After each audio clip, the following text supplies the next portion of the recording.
Anemon laut, si cantik yang bisa membahayakan.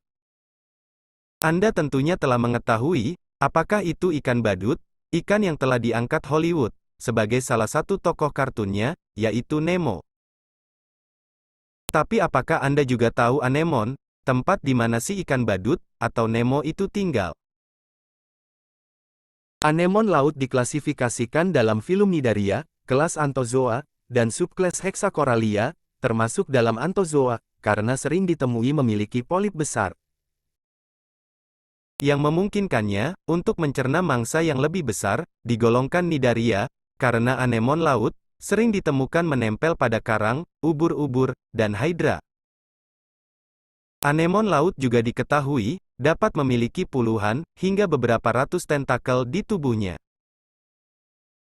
Mulut, juga anus dari anemon laut, berada di tengah-tengah dan dikelilingi oleh tentakel bersenjata, dengan banyak cnidocytes,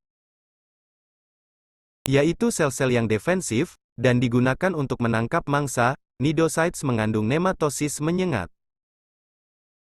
Dan setiap nematosis berisi vesikel racun kecil, yang penuh dengan racun aktin, filamen batin, dan rambut sensorik eksternal. Sentuhan pada rambut mekanis, memicu ledakan sel, yang meluncurkan struktur tombak, seperti yang melekat pada organisme yang memicunya, dan menyuntikkan dosis racun, dalam daging agresor atau mangsanya. Hal ini memberikan anemon perasaan lengket yang unik. Anemon laut juga memakan ikan kecil dan udang. Racunnya sendiri adalah campuran beberapa racun, termasuk neurotoksin, yang dapat melumpuhkan mangsa. Sehingga anemon dapat memindahkannya ke mulut, untuk kemudian mencernanya dalam gastrovaskuler. Ada pula racun actinotoksin sangat beracun, memangsa spesies ikan dan krustasea. Walaupun beracun, si ikan badut tidaklah terpengaruh oleh sengatan anemon, bahkan sebagai tuan rumah, melindungi mereka dari predator di antara tentakelnya. Beberapa spesies hewan laut lain juga memiliki adaptasi yang sama dengan ikan badut, dan juga tidak terpengaruh oleh racun anemon. Kebanyakan anemon laut tidak berbahaya bagi manusia, tetapi beberapa spesies yang sangat beracun, terutama Actinodendron, Pilodiscus dan Stichodactyla, diketahui telah menyebabkan luka parah, dan berpotensi mematikan. Otot-otot dan saraf anemon, jauh lebih sederhana, jika dibandingkan kebanyakan hewan lainnya, termasuk jika dibandingkan, dengan Cnidaria lain, seperti karang. Sel di lapisan luar atau epidermis, dan lapisan dalam atau gastrodermis, memiliki mikrofilamen, yang menunjukkan bahwa kelompok, menjadi serat kontraktil. Polip pada anemon, menghasilkan telur dan sperma, yang kemudian telur dibuahi, dan berkembang menjadi planula, dan berkembang langsung ke polip lain. Anemon cenderung untuk tinggal di tempat yang sama, sampai kondisi menjadi tidak cocok, kekeringan berkepanjangan, misalnya, atau predator menyerang mereka. Dalam hal ini, anemon dapat melepaskan diri dari substrat, dan dengan menggunakan kelenturan tubuhnya, berenang ke lokasi yang baru. Kebanyakan anemon laut menempel ke objek terendam, beberapa memasukkan dirinya ke pasir, atau hidup di liang, dan hanya sedikit yang menjadi parasit, pada organisme laut lainnya, sementara beberapa lainnya, memiliki hubungan simbiosis dengan kelomang.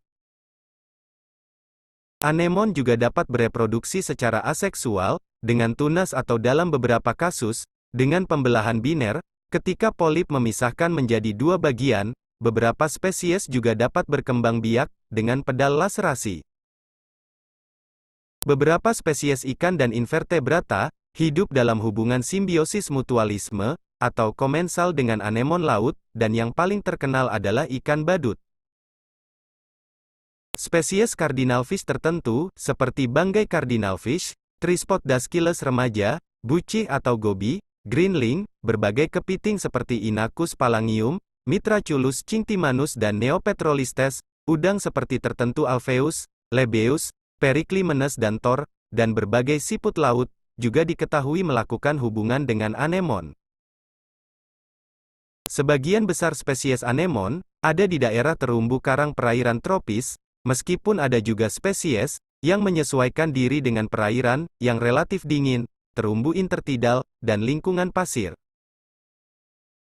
Anemon rentan terhadap eksploitasi berlebihan, karena rentang hidup mereka yang panjang, tingkat pertumbuhan relatif lebih lambat, dan tingkat reproduksi rendah, dibanding ikan atau hewan yang bersimbiosis dengan anemon. Kegiatan penangkapan ikan akuarium secara signifikan, telah berdampak pada populasi anemon, dan ikan anemon, bahkan di Italia Selatan dan Barat Daya Spanyol, anemon Anemonia sulcata, dikonsumsi sebagai makanan lezat. Di beberapa wilayah di Indonesia pun, juga menjadikan anemon sebagai makanan mereka. Tetapi walaupun begitu, kuota terhadap penangkapan anemon laut perlu dihentikan, mengingat banyaknya hewan yang bergantung kehidupannya dengan anemon. Itulah pembahasan tentang anemon laut, hewan yang seringkali diduga sebagai tumbuhan ini, tidak hanya sebagai rumah bagi para ikan badut, tetapi juga merupakan hewan yang dapat berenang, berjalan, bahkan memiliki racun yang berpotensi dalam penyembuhan penyakit kanker. Cukup sekian video dari saya, kurang dan lebihnya mohon maaf, sampai jumpa di video lainnya, terima kasih.